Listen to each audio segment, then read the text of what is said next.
Welcome to Straight from the Muzzle, folks, where we are anything but straight. My name is Space. And I'm Bean. And we welcome to our show, which is about what today? Today, we're actually interviewing two guests, Eric Risher and Ash Coyote, who both created the docuseries and film The Fandom. Would you guys like to introduce yourselves? Sure. Hi, I'm Ash Coyote. And I'm Eric Risher, and my furry name is also Ash. We got two Ashes. It's perfect. Oh, yes. Yeah, two Ash for the price of one deal today. Why don't you guys tell us a little bit about yourself, where you're from, what you do in the fandom, kind of give our fans an idea of what you guys do. Sure. Which one of us would you like to start? You guys could always hash it out via, rock, paper, scissors, but then we can't see each other doing that. So, Ash Coyote, why don't you go first? Cool. Okay. Well, I am Ash Coyote, of course, and I am a YouTuber, filmmaker, and let's see. I don't know what else to say. We created the docuseries, The Fandom. We are finishing the feature film, The Fandom. Yeah, I've been a filmmaker for roughly 13 years. It's been my job. Wow. Yeah, I know, right? It's been a while. It's been my job for a while. I transitioned and kind of wasn't able to pursue it for a few years, but I mean, after that, it's been a thing. What do you mean when you transitioned, you weren't able to pursue it? As in like... let's just say opportunities evaporated. Okay. Yeah, in that not so kind way that the entertainment industry tends to treat folks sometimes. Definitely, yeah. Yeah. Yeah, the movie industry or the entertainment industry can suck my blank sometimes. Yeah. Yeah. Wow, that got dark there. No. Hey. Yeah. Oh, and you asked where I'm from too, right? Yes. So currently I am based out of Colorado. Nice. Mm-hmm. We're all kind of like evenly spread out tonight. Bean's from Georgia. Is that evenly though? Because I'm pretty far down. Well, just, I don't know. We can pretend. Like, view it on Google Maps, it looks shorter. So, as long as I don't zoom in all the way. Bean's from Georgia. Ash is from Colorado. I'm from Utah. And then we have Eric that's in California, I believe. Yes, that's correct. So we're all evenly spread out. We'll just say that, even though we're not really evenly spread out. Mm-hmm. It works. Yeah, I mean, we're all clustered to one side. I know. Now, Eric, I've known you for quite some time, and if any of our fans who've been following us for quite some time, because we went from For Media and then transitioned into Straight from the Muzzle, you guys might already know who he is. But for those who are new, why don't you go ahead and introduce yourself? Sure. Hi. I'm Eric, the other Ash, originally from Ohio, now living in California. In the fandom, most people probably know me as the director of the short film Furry, which is a sort of a introductory documentary into the community, kind of exploring like what it means to people and why it's important to them. So I'm no stranger to the world of furry and documentary. I am very excited to be pursuing this film though with Ash because it tackles some topics that I don't think I ever would have been able to pursue on my own, and I think it's I don't know, it's of all the fandom related projects I've been a part of, this is by far the one I'm the most proud of. We after watching like the documentary series and then seeing like a trailer that I found, I think it was actually on Ash. I think it was on your website, no, your YouTube channel, and I'm just like, I cried. And again, I'm very sensitive, so I cry very much on anything that really touches my heart. So, I got your back on that. As soon as I saw it, I'm like, oh my God, this is going to be so freaking good. Can't wait. I don't think I've ever seen a furry documentary that's been centered on like the history of it at all. So it's going to be really interesting. I'm super excited for it. As far as this, the docuseries going, and then of course the feature film, how did you two even meet? Oh my God. It was like, it was so happenstantial. Like you have no freaking clue. Like, Ash, do you want to tell your side first, or should I tell mine? Sure. So I have also been working as a independent professional filmmaker for I would say like the last like 8 or 9 years or so, something like that. And one of the jobs that I took was actually a teaching position, teaching documentary courses to high school students out in Colorado. So I traveled out there for this like summer class to instruct, and then I just so happened to be in the same city that Ash lived in. And I ran into her because I was interested in pursuing a different film, and I interviewed Ash thinking that she might be a potential subject. And then the two of us began talking, shared love of film and furry came right to the forefront, and we suddenly became best friends and started working together. Oh yeah. No, like it was actually, I think it was one of the funniest things ever was when we met at that little coffee shop. Like we met up and we'd originally just planned to like talk for like, I'm assuming like 15, 20 minutes, right? I think we talked for like Something like that, 4 hours. Oh my gosh. Yeah, like because going into this, at Eric, Ash, the other Ash, I don't know how to Eric didn't really, I think, know that I had been in film. I'd always kept it pretty much on the down low in the furry community because I didn't like my professional work to mix with my, like my other self.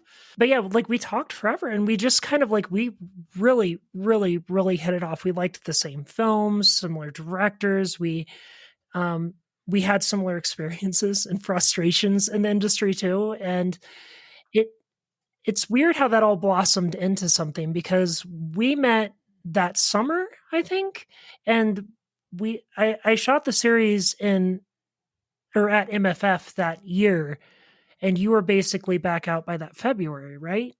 To start editing it, yes. Yeah, that's right. Yeah. So within like half a year of us meeting each other, we were already collaborating on the series.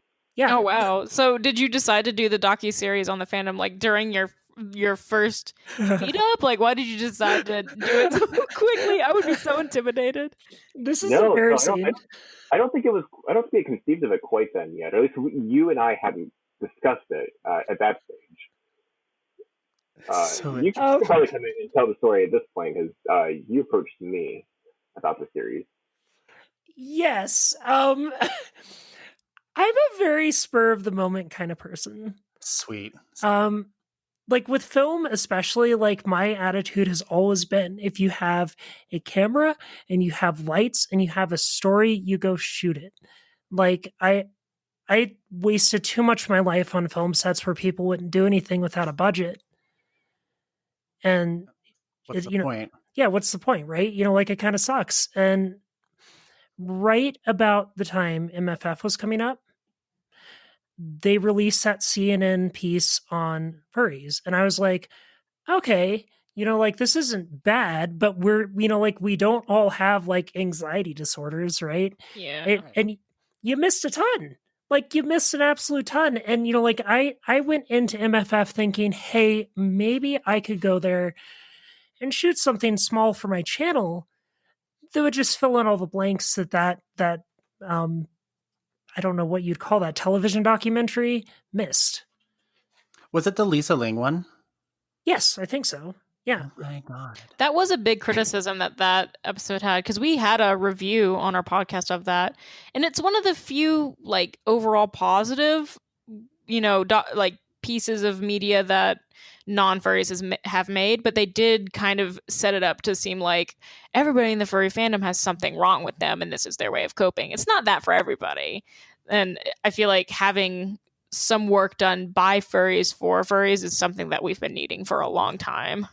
How long after that came out did you have the idea to do this docuseries? Pretty much immediately. Like I saw that and I was just like, you know what? I can do this. Like this isn't. So that would have been like 2018, right? Yes. Bean, do you catch where I'm going here? Their docuseries idea bloomed when we started our first podcast episode, which was based on Lisa Ling. Yeah, because that was like Oh my episode God. 3 of our podcast or something. Right. So as soon as I like made the connection, I'm like, oh my God. That's so we have cool. the same origins. What? Same hat. Hello. No, that's so neat though. Yeah. It was just like a weird happenstantial thing. And like while I was shooting it, we had run into Ash at MFF, and he was showing his documentary short. And I basically approached him. I'm like, hey, I'm trying to do this thing. I want you to be a part of it. And yeah, like he came out and he shot with us too. He brought a whole lot to the table for that project. And, Ash, do you want to kind of take it from there? Sure. I did a lot of like the B-roll shooting, and then was basically the primary editor for the series. I came back out to Colorado to work with you. Was it February of the next?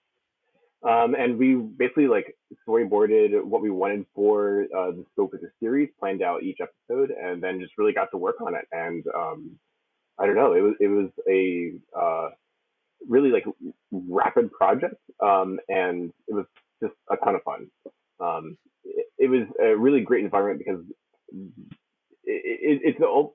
I love working in the film industry, but when you get to work with people who are invested in the same passion as you about the same subject, it makes the project so much more enjoyable, and that was totally what was going on here. So it was a blast.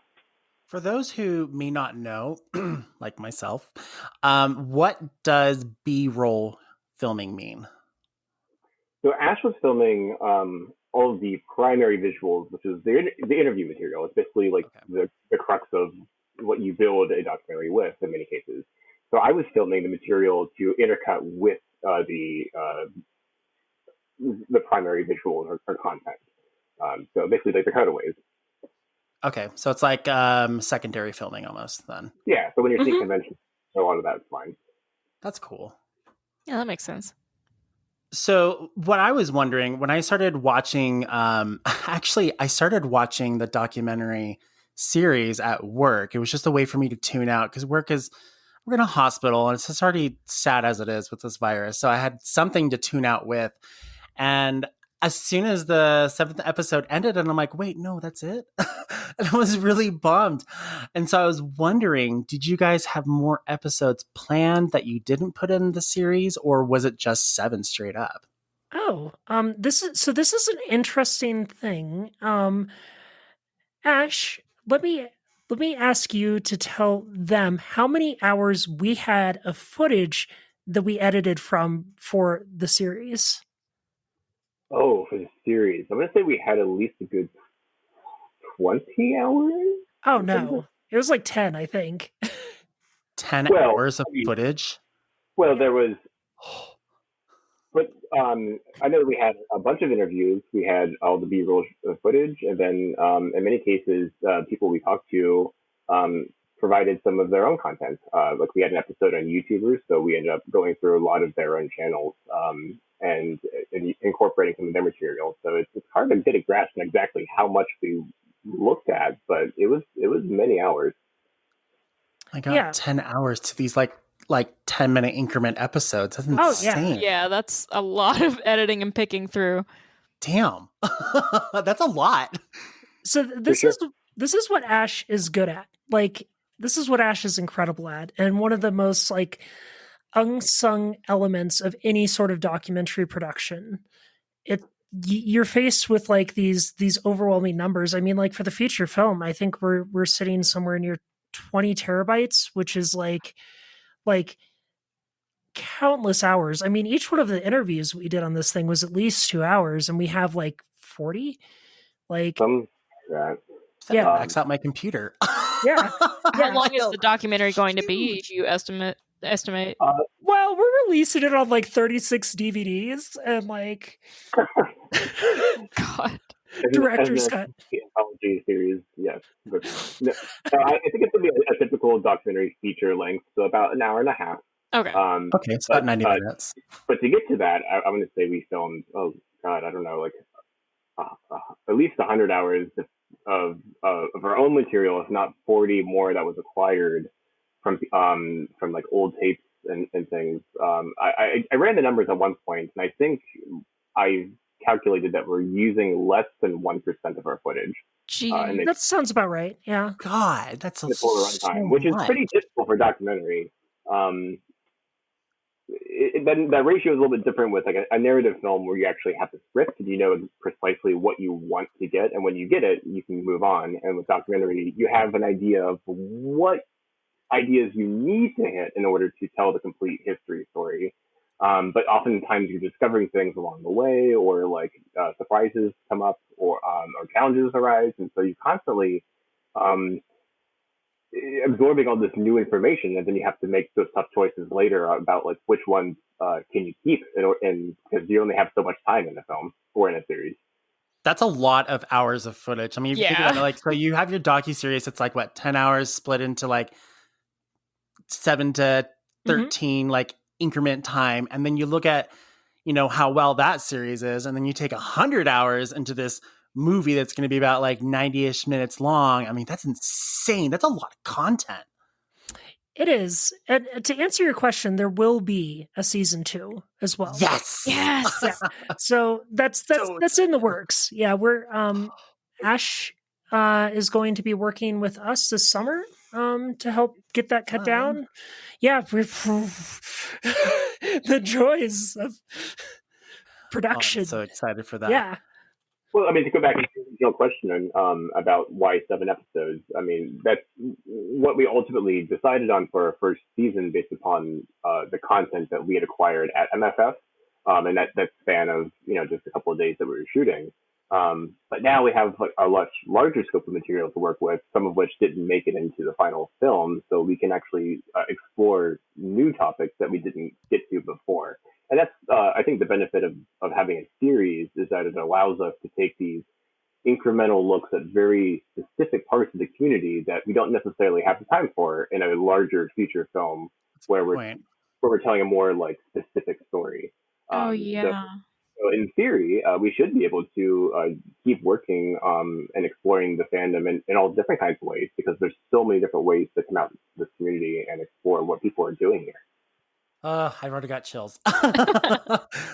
I don't want to talk too much about the film yet. I do want to know, within the series itself, on episode 2 with fursuits. Okay. So how did you go about selecting the fursuit makers you had interviewed? Did you have multiple makers, or did you have any specific ones in mind? Well, okay, I'm just gonna be straight up honest on this. A lot of these people, I had met or known, you know, like we were friends, and they were the people that got back to me, for the show. Like basically, I before I went to MFF, I thought of all the people and all the facets of the community that I think might need to be covered. I have this handy dandy notebook that I write everything down in. I'm a pen and paper gal. I like writing things. And so like I wrote down all the potential people that I could possibly think of. And I basically reached out to them and I was like, hey, you know, like I'm going to be trying to film this thing at MFF this year. If you'd like to participate, you know, like I'd love to have you. Here's kind of a idea of what I'm trying to talk about. And that's how I reached out to them. So like Cyber was in it, Etvi was in it, and Ritzbits. I'm sorry, Ritz, if you listen to this. My brain is so scattered. And Ritz is actually local to me. Ritz was one of 2, I think, interviews that were shot off site from MFF. Yeah. But 2 or 3, but yes, that's correct. I really want to interview Ritz Bits, mostly because I think at the beginning stages of For Media, we featured a lot of their stuff. And so when I saw that name come across, and I'm like, Oh my god, it's her. So I've always wanted to meet her because she seems just like a really nice gal. Like all of them do. They all seem really nice. Yeah. Like I just They're yeah. wonderful. I really liked episode 2, and I'm probably biased because I'm a fursuit maker. I've been making fursuits professionally for like 10 years. Mhm. And I liked how it didn't just cover fursuiting, but fursuit making. Because I feel like a lot of, when it comes to fursuit media, just on the internet in general with the fandom, it's always centered around the actors instead of the makers. Mhm. And it was really cool to get that behind the scenes of it. But it felt personal though. That was the Yeah, cool it part. did. You can see the business side of things and how, like, I remember, I think it was Ritz was talking about how it's not like a guaranteed paycheck and has that anxiety with it. I feel like a lot of people think fursuit makers are like rolling in the dough, but it's really not that at all. It was really nice that was included. Oh, Kind of like absolutely. it lets the viewers kind of see a side of the fursuit maker in a way that fursuit makers don't normally open up, and so we can kind of see a personal bit of it and get a better understanding, which is what's really cool. All of your guys' stuff, like the way you filmed everything, is just so. I don't even know if I can Personal. put words into it. It is. It's very Yeah. personal, but I like that. And down to earth. Oh yeah. I mean, I'm sure Ash will echo this, but I think that comes from kind of both our voices as filmmakers. We're both Oh, it very does. emotional people. We're very caring people. We tend to find those connections in the emotions themselves, and so when I approach a subject and when Ash I'm sorry, I'm not going to speak for you, Ash, but I'm pretty sure we're on the same vibe here. Oh yeah. So without speaking for you, I mean, like, I feel like we have a very similar approach to it. And I think that that's what sings so well in our partnership. Is that we care, we genuinely care. And it's very important to us. I know that for me, on some level, I just think I have been very fortunate in my life in that I've had a lot of really great mentors who have helped me understand the potential with filmmaking and storytelling and what can be done with this medium. And so when I approach a story, to me, I think one of the best ways to do it is to find the human components, to say like, okay, so maybe this is an exploration of a person or a situation that I'm not familiar with personally. So what are the elements that are most human, that are most relatable, that I can heighten to make that understandable and relatable to anyone watching it? And with the fursuit episode in particular, like I'm not a fursuiter, and I don't particularly have that kind of a connection with the community. So for me, it was important to also explore people like Brenda Banks, who talk about how they kind of have a fursuit sort of because people expect them to in this community, and because it's such a visual component to what we know and understand. But there's much more to it than that, and I think that's what's important to keep in mind whenever you explore any subject matter. I did love the inclusion of that. Brenda's so silly. They did I think they did the dance comp, like what's it called? Announcer for FWA one year, and that was a blast. Oh yeah, they're ridiculous. Bean, you actually said something that made me kind of think about this question in a whole new light, and that I think part of the reason I focused in on the fursuit makers is that fursuit makers are kind of like filmmakers. You don't usually get to see the behind the scenes. You just get to see the finished product. Yeah. And you know, like fursuiting has been a very big part of my involvement in the community, but I've always been friends with the makers because I think it's an amazing art form and a form of expression. And so like I directly kind of like tie back to that, and I kind of wanted to show it in a different light. And you did a great job. I feel like it's fursuits and fursuit making and fursuiting in general, I feel like it's very romanticized.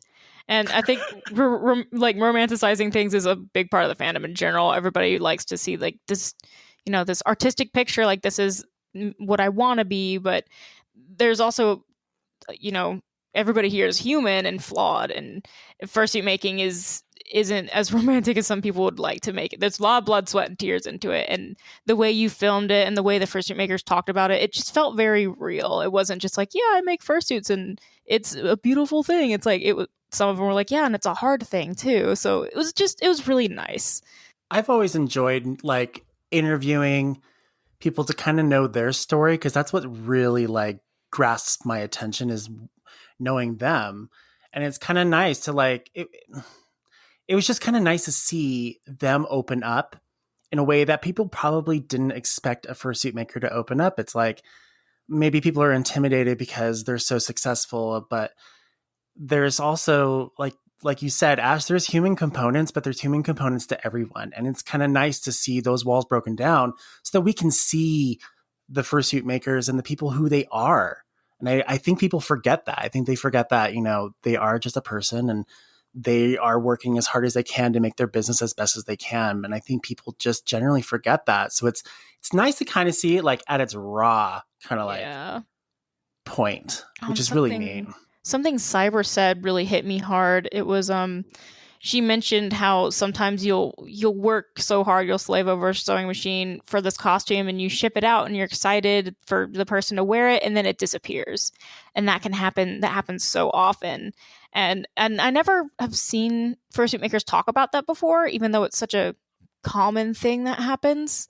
And I was like, oh man, yeah, that's like, I'm glad she brought that up, because it does happen so much. You work so hard for something. It's not just a paycheck, it's an art piece that you're sending out there. And then for it to just disappear and you don't know where it goes, it's like, oh man. Well, it's also kind of cool to see too that Cyber had projected that maybe like when they did that meetup of all of her fursuits that she's made, that she thought only like a few would show up and a lot more showed up.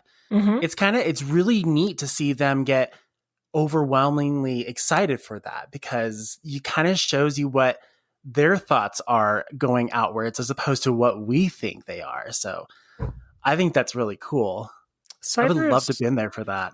She's an amazing person. You know, she's so, you know, quiet and sweet and kind. I don't know. I mean, sorry, I'm gonna like gush here in a second. No, it's fine. Go for it. So like, I mean, Cyber made Ash for me. And she was really one of the first people to give me an outlet as a trans woman to be myself, because, you know, like a little talked about element of fursuiting is that, you know, like you're donning a different identity, right? So that means you could change who you are on the outside and experience it the way that you might want to experience it, you know, like maybe the idealized experience, maybe whatever. But like, when I was first coming out as trans, you know, like she offered to make the female version of my character for me, and like made it in like 3 days, overnighted it to like BLFC. And I got to put this thing on for the first time and actually be myself, because I wasn't passing at the time. Like that was incredible. And I mean, like I have an amazingly like, I don't know, I've told her multiple times, but I don't think that you can ever truly like tell somebody just how much an experience like that means to you. Definitely. I have a many trans friends, and a lot of them do have fursuits for that very reason, and it does help with a lot of dysphoria. It can help so much. I've had we interviewed one of my friends, Jess, and seeing how people can just explore their identity and figure out who they are through the fandom and through artwork and through the interactions you have with other people who are having similar experiences. It's amazing how much like artwork in general, like some people are like it's just art or it's just a costume, but it can be way more than that for many people. Exactly. Yeah. So one of the fursuit makers you actually had in this series was also an international furry. Were they from? I think she was from Mexico. She had a rainbow wolf fursuit character. I do not remember her name. Do you remember her name? I think it was Yvette or Yvette. Yvette? Yvette, but she goes by Etavi for her fursuit, which is Yvette backwards. Oh my god, I love that. I didn't even notice that. Oh my god. I wanted to know how you found the specific guests that you interviewed for International Furs. Like, were they people that you knew? Did you find them through other people, like through friends? Well...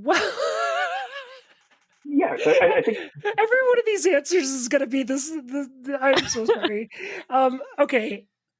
I met Yvette through my friend Kurt, who's also in that episode. Kurt is a fursuiter from Mexico, who lives in Mexico City and is an amazingly sweet guy. And we had met him years and years and years ago when he was going to his first US con, and he ended up, like popping by and staying at our house for like a week, and it was awesome. Like, we got to go around, we got to show him stuff. It was great. And he happened to be in the same hotel as us, and he told me basically that he had a friend who would be amazing to interview. And Yvette has since become one of my best friends, by the way. She is like an incredible person. I've never met somebody who has the kind of affect on like a room that she does. Like, she's so happy that it like exudes throughout the room, like it's infectious. It's amazing. Here's my heart when she was speaking, and I'm just like, oh my God. Oh, she's so sweet. Like, she's amazing. And like, since then I've met a lot more of the folks down in the community in Mexico. There's actually, I want to say 3 conventions going on down there. Wow. Yeah, so there's City Fur, which is going to be in Mexico City. There's going to be the one that I'm going to completely screw up the pronunciation because I cannot roll my R's, but Conferor? Let me see. Fur, I can't pronounce it. Yeah. You're a coyote, not a cat. It's okay. Yeah. But like, there's a lot of different things down there, and I'm going to just say this up front and like straightforward. Like with a lot of the individuals that ended up on the series, these were people that I wasn't as well known at the time. I wasn't as visible at the time, and these were just people that I had the ability to access to and talk to. But we found a way to kind of fit their stories together into like this mosaic, which, Ash, you did an absolutely incredible job on. Oh my God. Thank you. But like, it was all like this beautiful mix of happenstance and yeah. I love hearing that you guys are geeking out on each other. It's so amazing. It's so cool. I love it. And honestly, there's nothing wrong with using, folks you're familiar with and that because there's a lot that goes into making a film, whether it's a series or, full length. So having those resources is always, a plus. No shame in that whatsoever. I did like that it delved into the details of like the conventions and the communities in those areas, because I feel like a lot of people focus so much on mostly the US furry community. And I feel like the Europe area also has some more coverage, but there's so much more out there. And, Mexico has so many beautiful cities, and that would be perfect for furry conventions. I would love to go to one. Seen it. I've always wanted to do like a mini series that would be like about international furs from different countries, because I've always wanted to know what the fandom is like in their perspective, because it can't be, we know American culture, but we don't know much about other people's culture other than what we see on YouTube. So it would be, I've always wanted to get their story and get their culture. It'd be really cool. But the way that you did it, I'm just like, damn. I think you should definitely pursue something like that because, with our story, we got a chance to talk to several North American furries, but there's so much more out there. There is. Again, one of the benefits of the series is that you can kind of like focus in on these like very micro specific stories. But there's so many stories, and we have more that we want to pursue and more to tell. And with our first season, a lot of those stories came with who we had immediate access to. And I think that's given us a great foot in the door that's allowed us to kind of branch out. So hopefully next time we can include even more diversity, because there's a lot more out there than people see and hear about all the time on YouTube and Twitter and that kind of thing. I like how also in this episode while it was covering like international furs, you still get a lot of the individualism of the guests that you had. It wasn't like one person speaking for a whole community. You got a little bit, of the information about what it's like, but it also focused on their individual stories. I want to know more now. Mm-hmm. Like I want to see more. Like I'm just saying, like if you guys cover it again, like in your season 2, I'm so excited for it. Oh, I honestly, I wish we could have. I'm gonna have to break your heart here. We weren't able to do too much on the international front, but like, if I ever get the chance, there's a huge furry community growing in China right now, which Yes. is mind blowing to me. And like, there's furries all over the world. I think it'd be amazing to just get that perspective.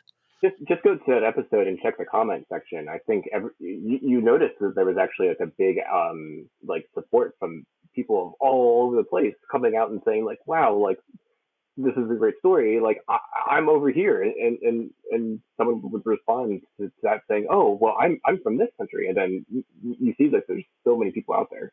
So yeah, absolutely, we would love to explore that more. Their fursuits are so cool looking too. Oh my god, that's one of my favorite things ever, is seeing how how the art is interpreted around the world. Yeah. Oh yeah.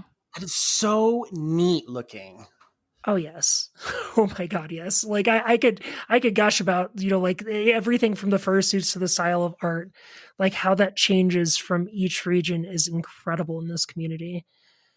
Let's talk about furry YouTube for a second, because furry YouTube reaches all around the globe entirely.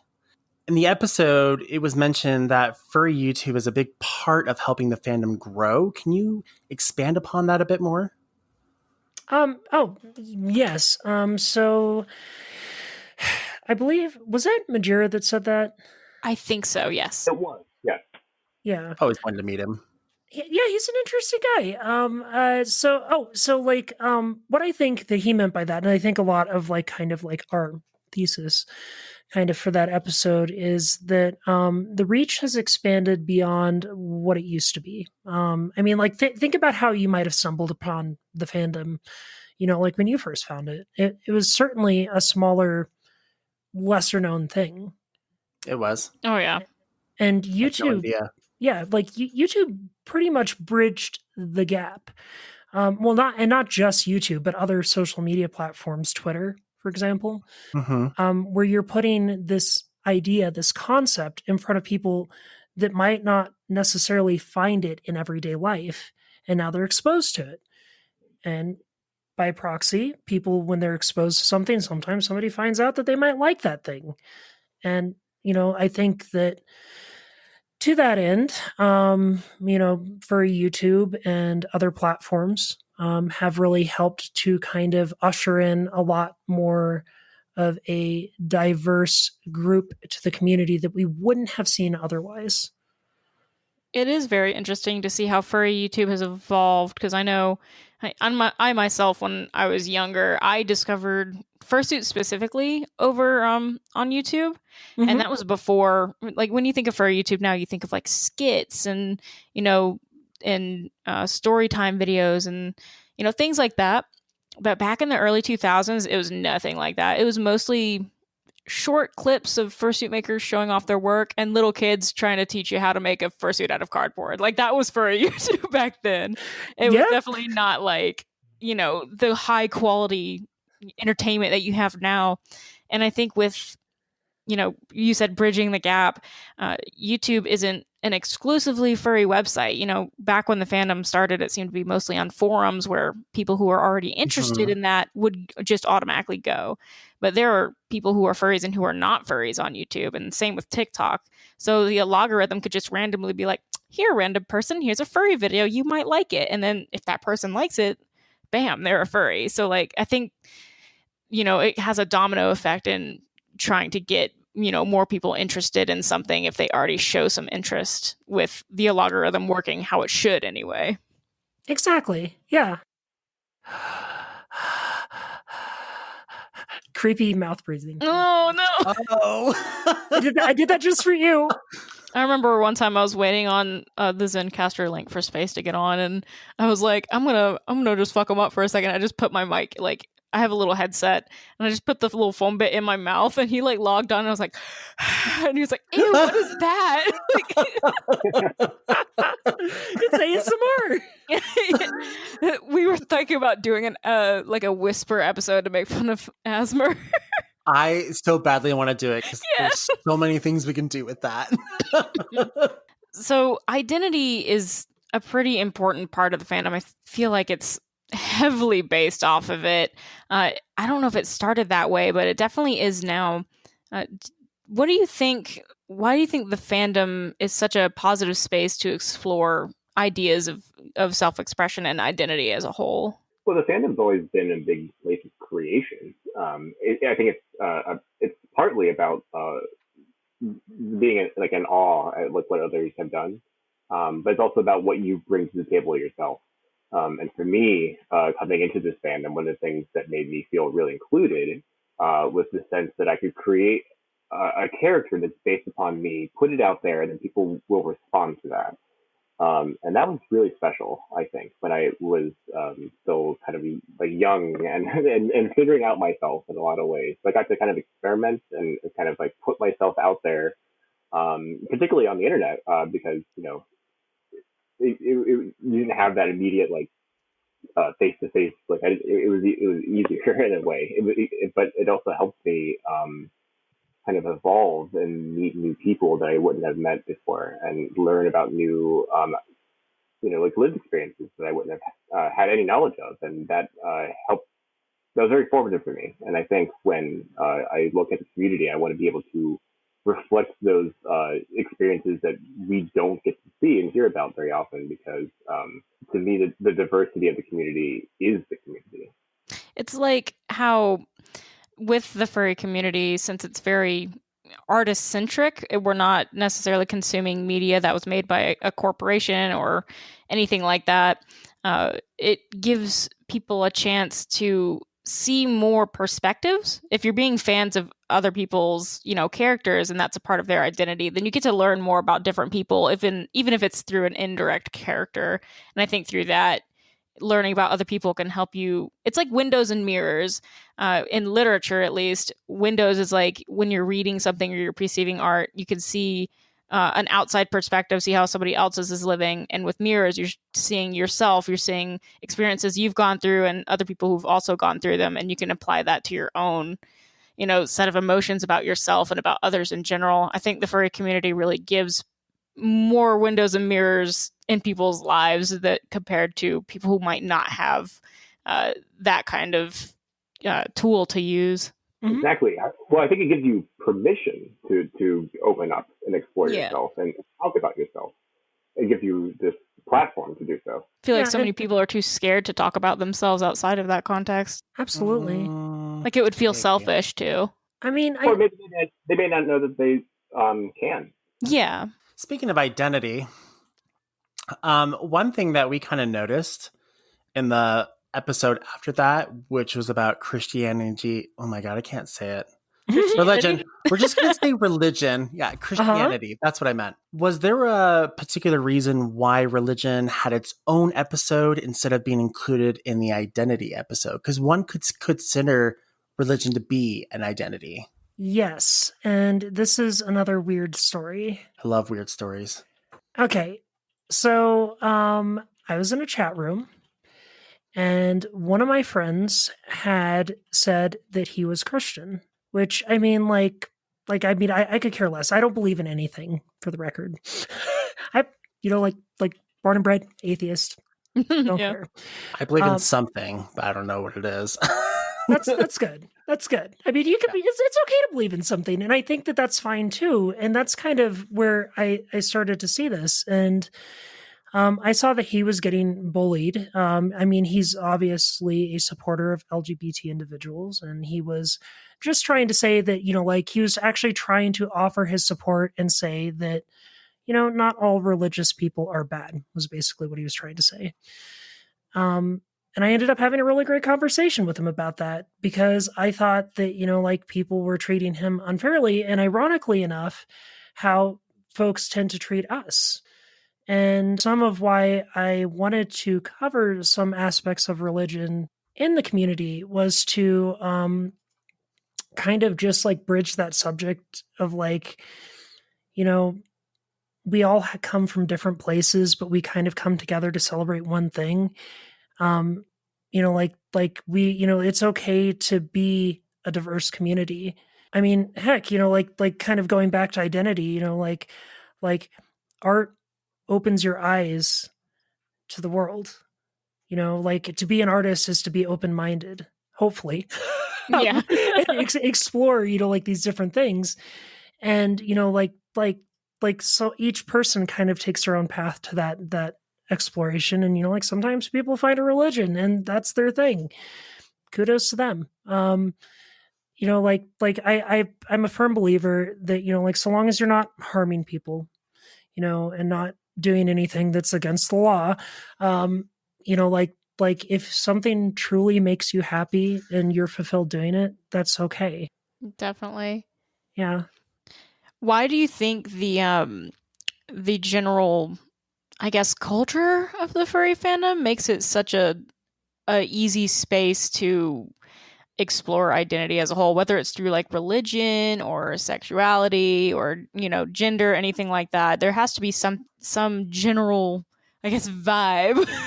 Yeah. Like, because I feel like identity is harder to explore in I don't want to say like normal life, because what is normal, but just in the general society, because it can be, I don't know, just an uncomfortable topic. But it seems like in the fandom it's normal. It's normal to explore your identity, but in society it's not. I wonder what the overlying factor in that is.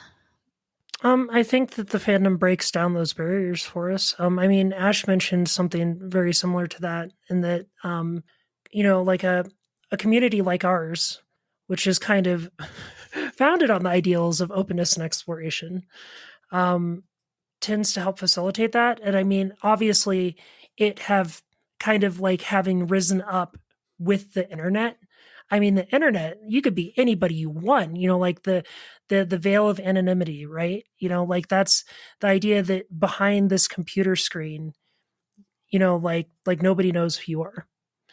And that opens up the doorways to pushing out a different idea of who you might be, trying on a new identity per se.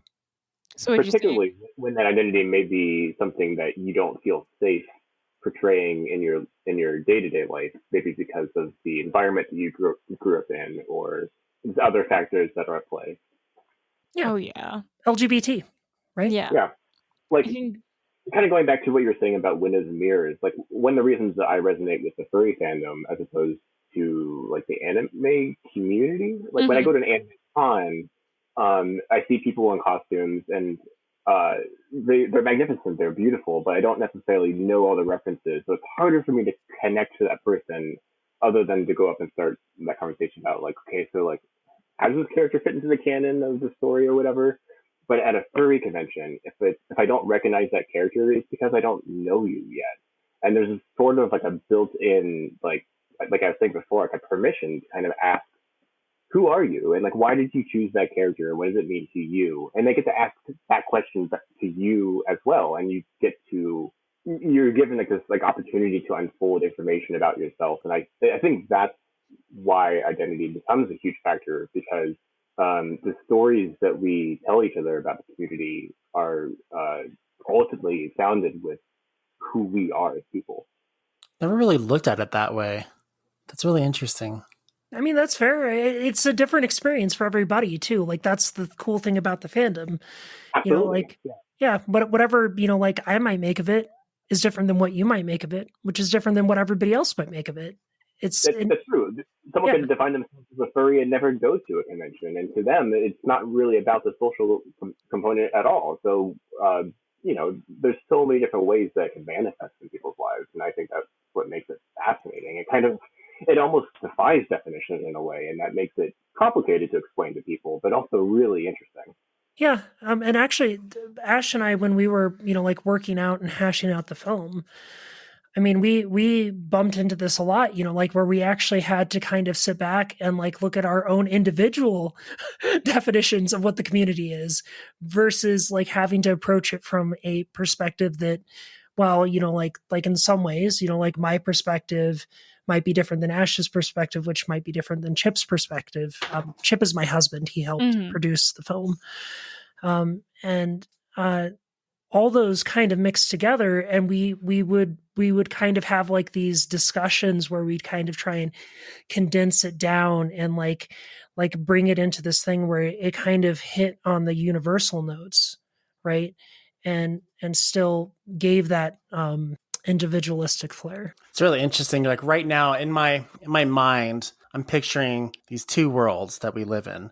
The real world and the furry world, which it's still very real. But if you kind of look at it, like if you were to go out into public in a crowded area, you're not going to rock up to someone and ask them about who they are. You just don't.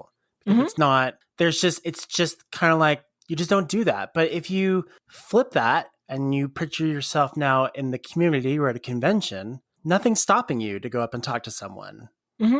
And that's what's like identity. I've never really kind of thought of it the way that you guys have basically explained it. It's quite unique. Kind of puts a different spin on how I see the fandom these days. I like that. It grows on you. It does. I think over the years, like I think we've come over different topics that we've covered, but sometimes it's the most basic topics that over the years you kind of forget, and then you see a different light of it, and then it kind of reminds you of like who you are, where you came from. It's kind of neat. I think the fandom can really help people build off of their identity outside of the fandom as well. Like, gosh, I keep forgetting their name, but in one of the episodes, you were talking about how this one person, they weren't super attached to their fursuit, but they did drag, right? And drag can be applied, in or outside of the fandom. And I know a lot of people, like, for example, for me, if I wasn't in the fandom, I wouldn't have gotten into podcasting. I wouldn't enjoy podcasts, whether they're related to furries or related to not. Like I do both.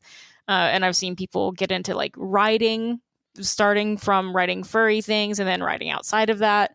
I think it can really just build on your life as a whole and not just on your life within a fandom. Agreed. I almost feel like drag almost still feels taboo, even within the fandom itself. I wonder if it's maybe slowly like gaining traction, but it's not something that I think is fully been exposed. I don't know. I mean, like I go back and forth on that. Drag is a very interesting topic because like you're exploring both identity and gender roles in drag. Exactly. And like for a while, some people considered it to be misogynistic at times. Even though I don't believe that's its intent. I mean, I think drag is really cool. One of my, somebody I look up to, is a trans woman who also is a drag queen. Awesome. I think they're really cool. Like I think it's awesome that they found that part of their identity and also kind of rock this persona. And like, that's cool to be, like it's just kind of, I don't know, it's a LGBT institution or maybe more of a gay institution. I came up around that kind of stuff. I don't know if you heard me snap there for a second. I just kind of thought of something. I don't know if it's going to make people upset or not, but technically men who dress in female fursuits and females who dress in male fursuits could be considered a form of drag. Oh, shit. I wonder. I wonder if that can be considered a form of drag because it technically is. I think it could be. It depends. I mean, like I guess that's all up to their own identity, isn't it? Yeah, I think it does how they perceive it. But now I'm going to write this down. This might be a really interesting topic to explore. I think they call. I've heard. I have a friend who is they call themselves a femme suitor. Mm-hmm. Yeah, and I know that. Interesting. Yeah, and they're really cool. I can introduce you without like telling you their name on this, but like after we're done, I can like introduce you, because he keeps it really private. But like it does wonders for him. He loves it. I think it's a really cool way of expressing yourself in a different way that's not traditional. Yeah. It's a different way of seeing yourself. Yeah, especially with gender can be such a spectrum. I think when it comes to like drag impersonating going hand in hand, it really does depend on the person's like perspective and self-identity as well. Because I know I myself, I have some male characters that I like portray in fursuit, but I wouldn't consider it drag. But then other people, I know there's a lot of oh gosh, I don't know if this is an appropriate word. I hear it so much, but I don't know if it's offensive. So you can cut it out. You can say it. Femboy. I don't know, but I've seen a lot of people identify with that word. So it's like it can be such a spectrum. I use that word. It's a lot. no worse than the word twink. So I mean, that word makes me feel gross, though. I know it's not a slur, but it makes me feel weird. I don't like saying it. Same. I don't like saying it either. Oh my god! One of my no words. See, like I think it's one of those weird things because there's community terminology, and then like it just depends on what it's referring to as well. Because in the context. I've heard like people use like the term femboy to relate to trans individuals, in which case that is offensive. That's incorrect. Yeah. But if you're kind of using it as a way to describe maybe a style of art, or a particular type of character, I mean, like, so long as it's not crossing those boundaries, I guess it's okay. I don't know. It's a good question. Valid. What's the opposite of femboy then? Which is fuck? There you go. That works. Like I was trying to think of like, is it like something girl? Well, male girl, a bear. Silver fox. I don't know. I like that. It depends on which way we're going, oh my god. Yeah. That was way off topic. I mean, no, it's still identity. I mean, no, it's still identity. It really is. It is identity. Yeah. That's true. It's like, no, it's gonna make you wonder now. You're gonna have to like come up with ideas. I'm like, what's the opposite of femboy? What's the opposite of femboy? Christianity and religion. Oh, snap. I know we've gone back and forth between identity and Christianity, and that was episode 5 and 6 in your docuseries. But I specifically noticed in the title of the episode on YouTube, it says like Christianity in the fandom, but the title card on the actual like video itself, it says religion instead of Christianity. Was this changed like before or after it was published, or was it? I don't think it would be a mistake, but we got crucified. Sorry, on social media because I couldn't help it. I couldn't help it. Sorry if I offended anybody, but like here's the thing. Like we literally got like crucified because we said religion as a blanket term instead of Christianity because we didn't really cover other religions in it. I was originally going to interview a Therian and a few other folks, like that had differing ideas of beliefs, different beliefs, and it just didn't work out. Like it was one of those things, like I would say of the people that I contacted to do interviews, I maybe got half them. Like at a convention, it's hard to interview people. I mean, you end up getting stood up sometimes. You end up showing up to a room and people are inebriated. Yeah. Or, like maybe, like that interview just isn't good. That happens too. Mm-hmm. Really what happened there was it was supposed to be an episode on religion.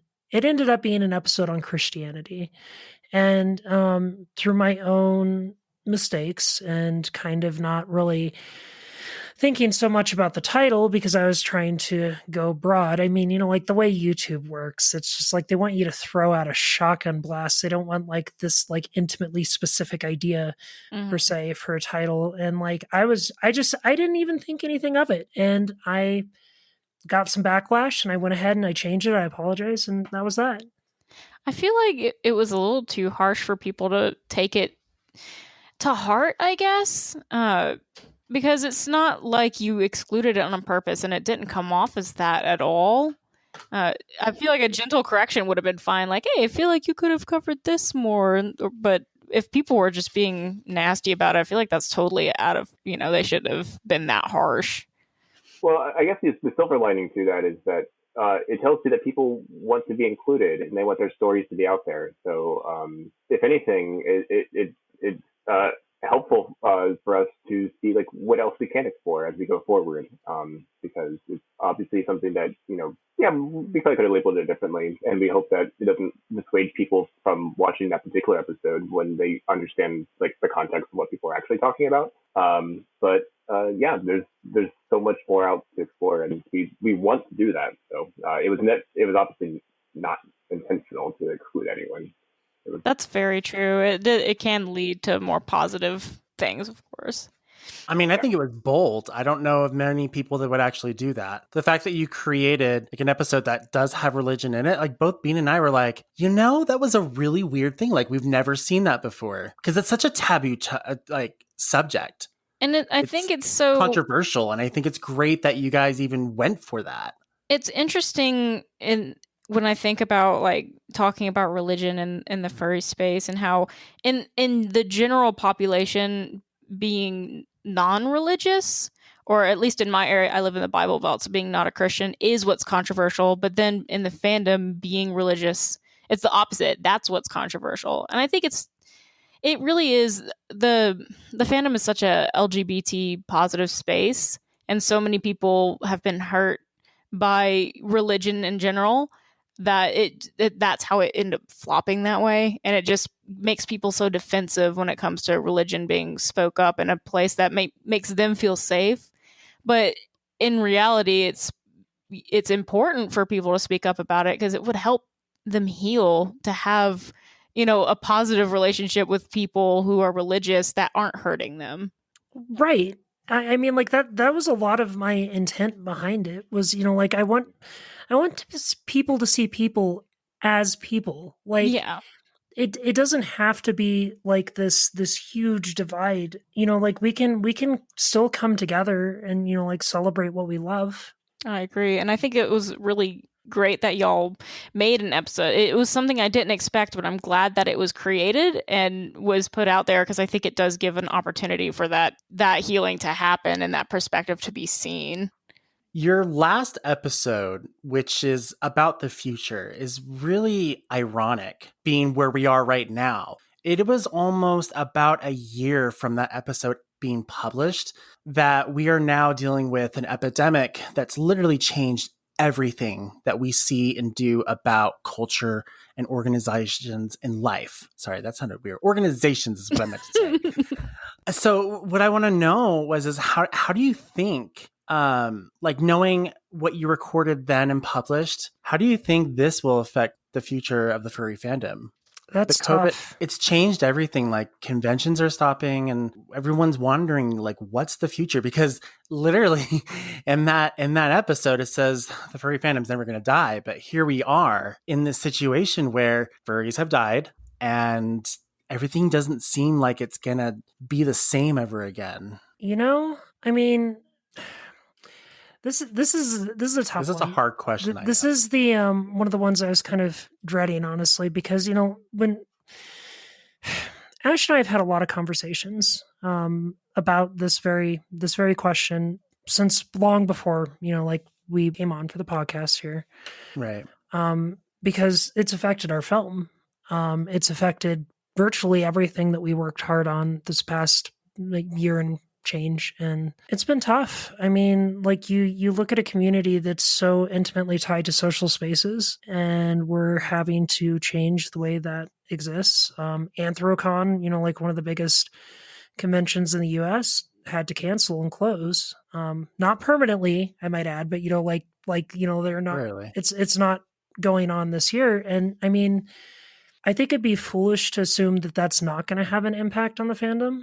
I think that we are going to see some conventions weather the storm and others not. I think we're going to see a lot of challenges with the artists and creators in our community. I mean, if it's okay, I mean, I just want to like throw this out there, but like go out and support the community artists and vendors and everybody right now. Like I was talking to a friend who is coincidentally in our film, and they've lost like already something like 2/3 of their year's income because of the canceled conventions. Oh my God. Yeah, like people are going to struggle through this, and it's not easy. I mean, like when you're dependent on commissions, when you're dependent on, like the support of others as kind of like the currency that like keeps you creating and doing your thing. I mean, yeah, when an event like this, like when COVID-19 strikes, yeah, it screws up everything for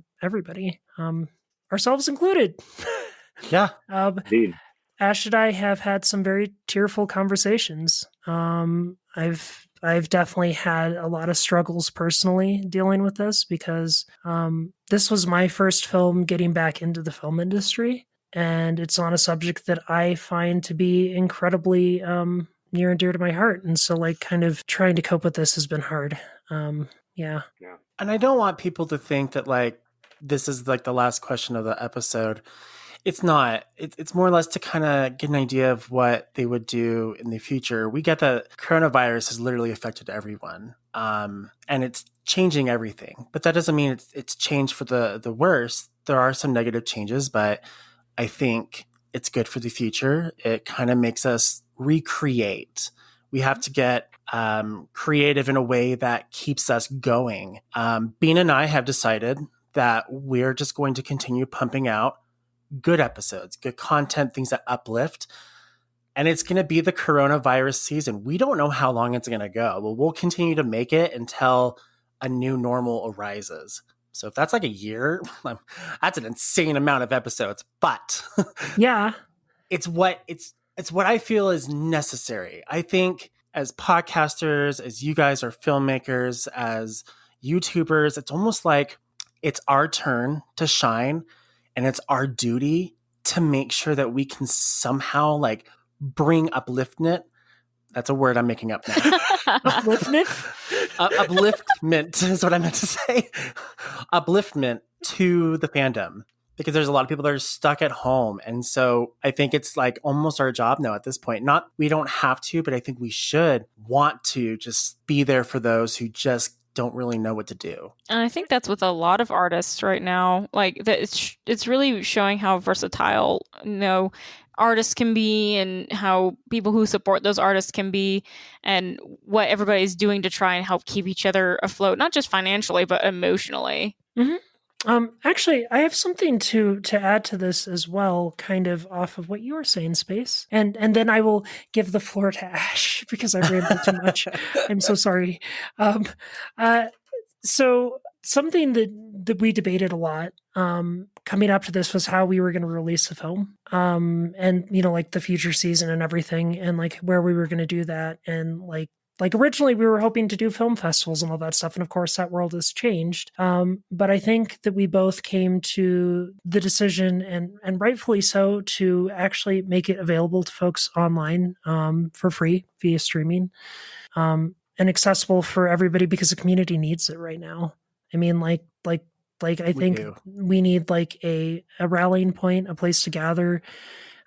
If anything, just the simple memories of conventions and stuff while we can't attend them, like it can make a world of a difference for somebody. And yeah, I mean, like that's kind of Ash, myself, Chip's kind of gift back in a weird way too. Yeah, sorry.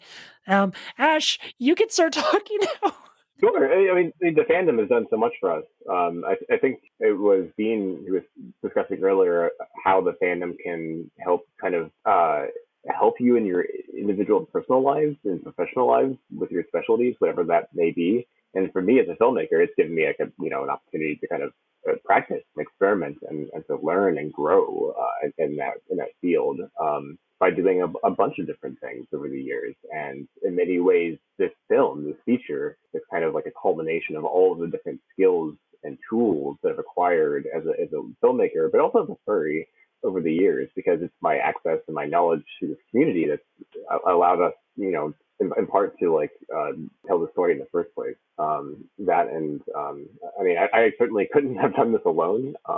And I've, worked on a few other shorts in the past, and I don't think they've come anywhere near to the scale of something like this. And I'm just really excited to put it out there because I think right now we need confirmation that, our community matters, that togetherness matters. It's ironic that here we are showing a film, about the community that's like meeting in public spaces, and that's not necessarily something that we have available to us as we listen or discuss this. But hopefully that will be the case again someday, and that this reminds us, why we need to stick together so that when we can go back to conventions and meet each other again, we have all that. We'll have a lot of catching up to do. That's for sure. When you guys release the film, it's going to give people hope. Hope is what I think everyone needs right now. Yeah. And hope can like heal the biggest wounds. It can heal the very feeling of feeling alone. Hope is what kind of almost drives the people to get to the next stop. And I think your film will do that. It'll give us hope. It gives us that feeling that we get to be there in this moment. We get to escape. And then it gives us hope for the future. It's going to come back. We know. We just don't know when. Imagine how great it's going to be, it's going to feel for people who do go to conventions normally. Like, I don't know how many people will go on, intentional breaks, but being forced to take one, it sucks. But imagine how great it's going to feel when you get to step back in those hotels. Oh, for sure. I feel like the vibe is going to be completely different when this all returns. I feel like everything is going to have such a positive energy to it. I hope so. I feel like people will take it for granted more, this like moments that happen, because you just never know when it's going to get taken away from you. Yeah.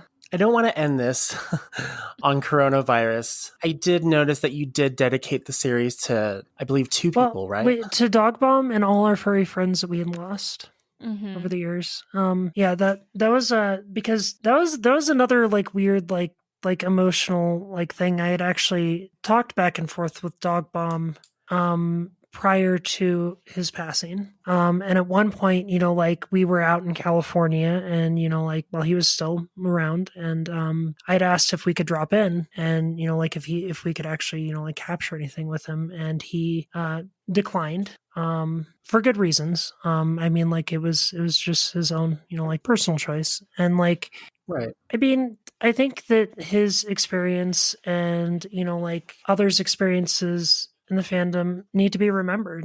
I mean, not just for like the impact it has had on the lives of others, but like that these people were instrumental in some ways in helping to create the community. Like I know I kind of left the term very broad, and oh my god, my brain is farting right now. Ash, help me, Hilda, Suitor. What's their name? The human name or the suit's name? Yeah, the guy who passed away. Bob Hill? Was it Bob Hill? Yeah, Robert Hill. Robert Hill, yeah. Yeah, so like Robert Hill had just passed away and a few other folks. And like one of the real inspirations behind covering the history of the fandom was kind of this conversation that Chip, my husband, and I had really had discussing, like how a lot of our history hasn't been documented at all. Like people don't realize where the fandom came from, that it has its origins back in like the 70s. Like people don't know that because people aren't aware of it. And I think our community is really special and has shown enormous amounts of longevity. So it's important to kind of keep those stories alive, and seeing those people slowly, like pass on was kind of instrumental in lighting the fire under my ass to get moving. Yeah. Hey peeps, you've reached the end of part 1, which primarily focuses on the docuseries of the fandom. To keep listening as we interview Ash and Eric about their documentary film, select part 2 and press play.